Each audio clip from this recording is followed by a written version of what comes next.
అందరికీ నమస్కారం అండి. బాచీరావు ఏఏ కుకింగ్ స్కూల్కి వెల్కమ్ అండి. ఈరోజు మన వీడియోలో దొండకాయతో పాటుగా మనం వంకాయ కూడా కలిపి కూర తయారు చేసుకునే విధానము. దీంట్లో కూరలు తక్కువగా ఉన్నాయనుకోండి, ఒక 4 వంకాయలు 4 దొండకాయలు ఉంటే ఒకళ్ళిద్దరు ఉన్నట్లు వంకాయలు దొండకాయలు కలిపి మనం కూర చేసుకుంటే ఒక కూర అయిపోతుంది కదా. సింపుల్గా 2-3 కూరలతో కర్రీ చేసుకునే విధానం. ఒరిస్సా వాళ్ళు, బెంగాలీ వాళ్ళు ఈ విధంగా చేసుకుంటూ ఉంటారు.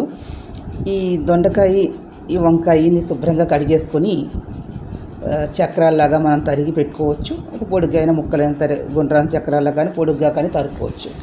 మనకి ఎలా వీలైతే అలాగా తరిగి పక్కన పెట్టేసుకొని స్టవ్ మీద మూకుడు పెట్టేసుకొని సింపుల్గా దాంట్లో ఒక 4-5 స్పూన్ల నూనె వేసుకోవచ్చు. వేరుశనగ నూనెతో బాగుంటుంది. మామూలుగా ఏ నూనె ఉంటే ఆ నూనె వాడుకోవచ్చు.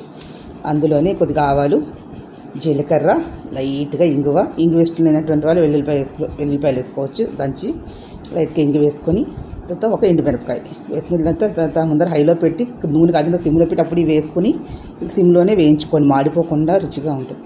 వేసేసుకొని అందులోనే మనం ఈ తరిగి పెట్టుకున్నటువంటి దొండకాయలు, ఈ వంకాయలు కూడా వేసేసుకొని పైన కొద్దిగా కొత్తిమీర కానీ కరివేపాకు కానీ తనగా తగిన కొత్తిమీర కరివేపాకుని వేసుకుని దాని మీద ఉప్పు, పసుపు తగినంత ఉప్పేసి తగినంత పసుపు కూడా వేసేసుకొని ఉప్పును మూత పెట్టేసేసి ఇంకా ఒక 20 నిమిషాలు ఉడకనివ్వండి.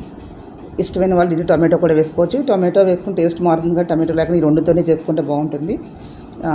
పైన పెట్టేస్తే ఒక 20 నిమిషాలకి ఉడికిపోయి నూనె అంతా బాగా పైకి తేలి బాగా ఉడికిపోయి ఉంటుంది.